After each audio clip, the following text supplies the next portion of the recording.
President Trump is no stranger when it comes to criticizing trade with China, the European Union, or Mexico. In today's speech at the United Nations, the president added OPEC to that list. For more news, OPEC and OPEC nations are, as usual, ripping off the rest of the world. And I don't like it. Nobody should like it. We defend many of these nations for nothing, and then they take advantage of us by giving us high oil prices. Not good. For more, we're joined by former U.S. diplomat Jim Jatras. Thank you for joining us. Jim, does President Trump have a point when it comes to the OPEC nations not paying their fair share? He does, and this is similar to the pitch he made with regard to the Europeans and NATO. There, of course, the question is, why are we defending them at all, since there's nothing to defend them from?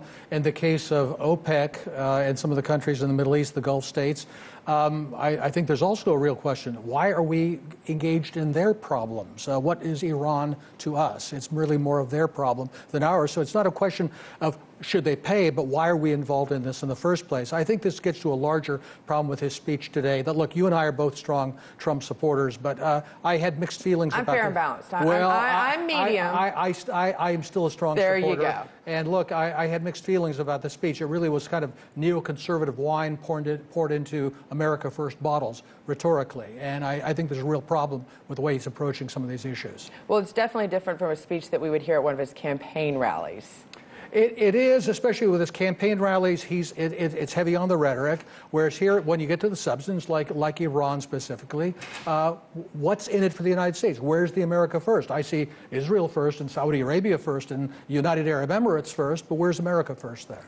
Absolutely. Did you hear anything new, though, that was presented? A lot of people thought there was speculation there would be the new sanctions against Iran might be announced. Did he actually say anything that was new in this speech tonight that people didn't, or today, that was unrecognizable from the past? No, I don't think so, but it was the political messages, particularly regarding Iran. And as we heard about that other event here today that Secretary Pompeo was at, John Bolton was at, I don't think the Europeans, to tell the truth, have the guts to stick it out with this new clearinghouse to continue to do trade with Iran. All they need is for the Treasury departments to slap sanctions on that new entity, and I think they'll fold like a house of cards. Well, it's interesting that you brought up the European countries. During his address to the General Assembly, I know you heard this starting out, President Trump was met with laughter when he claimed in the first 2 years of administration he did more and accomplished more than any other administration in history. Let's hear the clip. In less than 2 years, my administration has accomplished more than almost any administration in the history of our country. America's so true.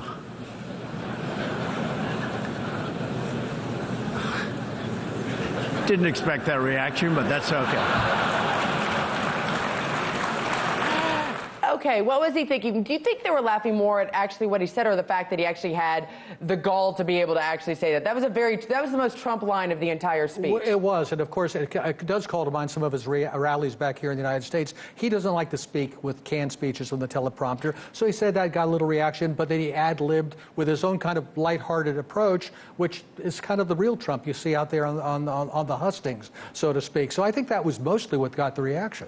So let's go back to the OPEC nations. You know, now he went after the OPEC. He's gone after NATO before. Is there any deal across internationally that is off limits to President Trump, do you think? I don't know if it's a question of off limits, but getting back to OPEC, getting back to these countries paying their fair share. Look, these countries shell out a lot of money, and they want us to do their dirty work for them on Iran. And the Gulf states and the Saudis are willing to pay for it. Does that mean it's a good idea for us to go do it?